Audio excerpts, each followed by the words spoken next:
Everything you thought you knew about Porch Guy is wrong. For 51 days, the world has been looking at the masked figure on Nancy Guthrie's doorbell camera and asking one question: who is he? But today, based on new expert analysis, new neighbor testimony, and a theory that former FBI agents are now calling the most credible reconstruction of what happened on the night of February 1st, we need to completely reframe that question. Because Porch Guy was not the kidnapper. He was not the person who had access to Nancy's home. He was not the person who knew her routine, her security system, or the layout of her bedroom. He was the doorman, the outside man, the person standing at the front of the house waiting for a signal, waiting for someone already inside to bring Nancy out. And the person who was already inside, the person who actually had hands on Nancy Guthrie in the dark hours of that morning, is someone whose face has never appeared on a single billboard, a single FBI release, or a single news broadcast, because nobody knew to look for them. Until now.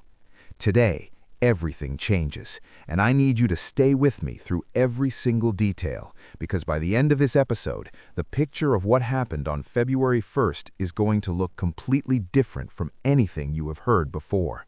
Nancy Guthrie has been missing for 51 days. She is 84 years old. She requires daily heart medication. Her pacemaker is still transmitting somewhere in the world. And today, on day 51, 5 simultaneous new developments have emerged that together paint the most complete and most chilling picture of this crime that we have seen since the investigation began.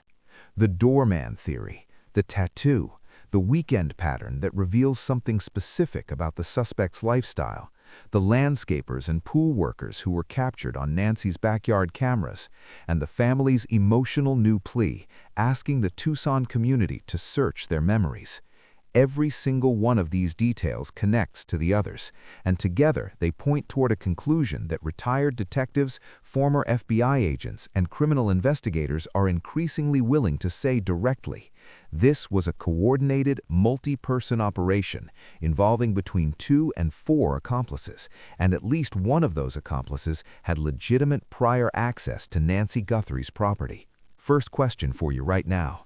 Now that you know Porch Guy may have been the outside man waiting at the door rather than the main kidnapper, does that change your theory about who is responsible for this crime? Drop your answer in the comments. March 21st to March 23rd, 2026, day 49 to day 51, Tucson, Arizona. Here is everything we now know and what it means. Development 1. Porch Guy was the doorman. This is the theory that has completely rewritten the investigative narrative this week. A neighbor of Nancy Guthrie, speaking to News Nation senior correspondent Brian Enton, who has now spent 51 days reporting from Tucson, offered an analysis of the doorbell camera footage that stopped investigators and true crime analysts alike. She speculated that perhaps the suspects did not gain entry through the front door because of that security gate, and that there may have been someone inside the house already who was about to take Nancy out. She explained her theory plainly. Porch Guy was at the front door waiting for that inside person to open the door so that he could assist when bringing Nancy out. Former FBI agent Maureen O'Connell went even further. She told Enton directly, "I don't believe she walked out. I believe she was carried out by 2 people."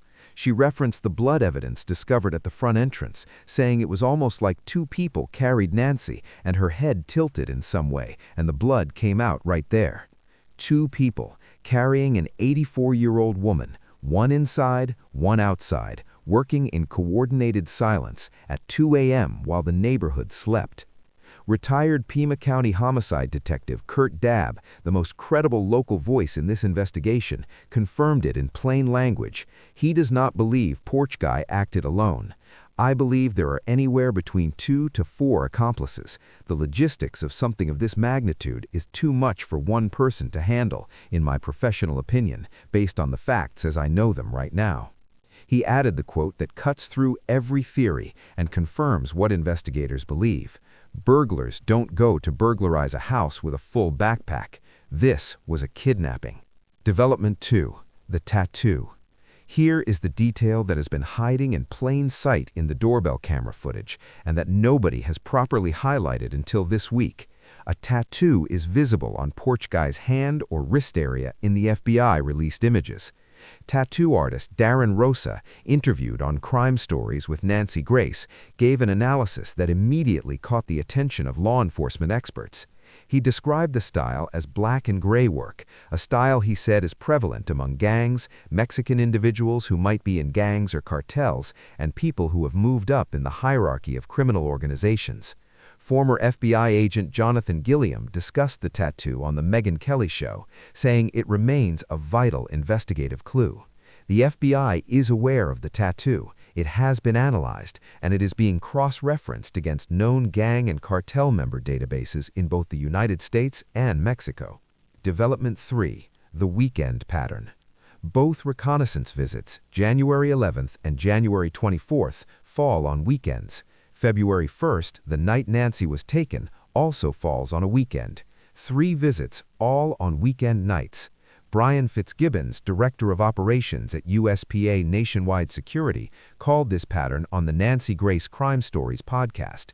This is big because now we have evidence directly linking January 11th to Nancy Guthrie's disappearance. We have January 24th linked to her disappearance, and we have the 31st bordering into the 1st. All 3 of those on weekend nights. That is extremely probative. He's always doing this on weekend nights. Why? Fitzgibbons raised the theory that the suspect may travel for work during the week, arriving in Tucson on weekends to conduct reconnaissance.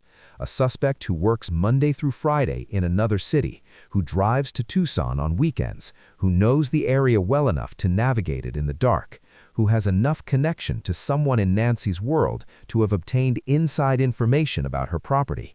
This profile is now one of the most actively developed threads in the entire investigation. Development 4. The landscapers and pool workers.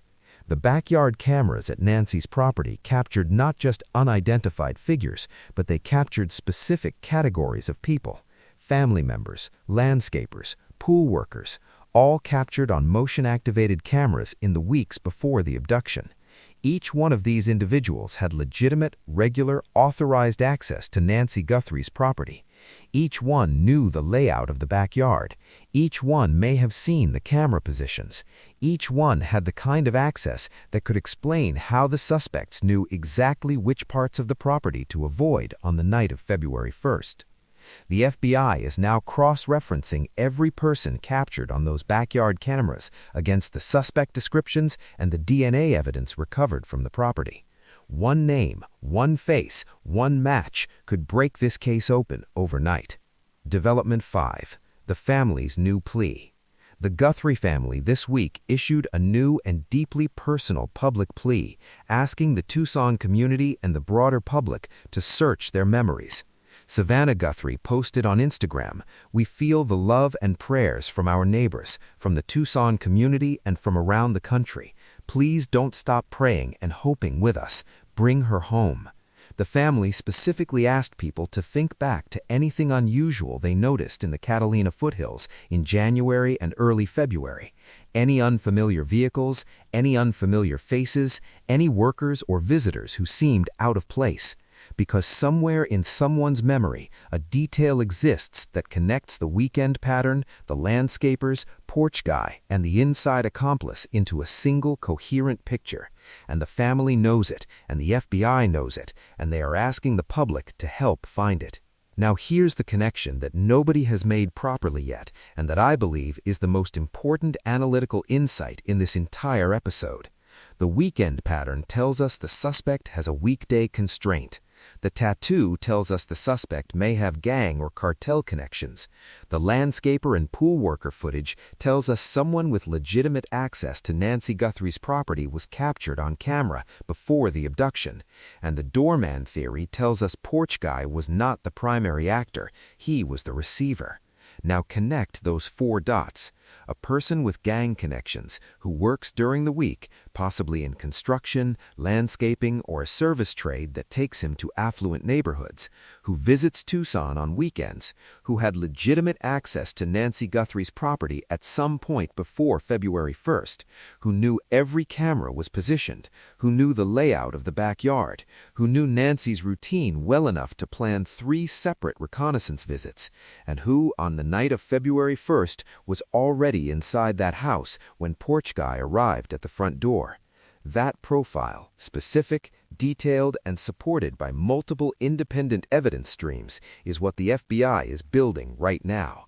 And former FBI agent Jennifer Dobler confirmed this week that agents are likely subpoenaing Amazon for every single purchase of the backpack worn by Porch Guy over the past year and following up on every single lead. While painstaking, this could be very fruitful. Second question. The suspect always visited on weekends, never on weekdays.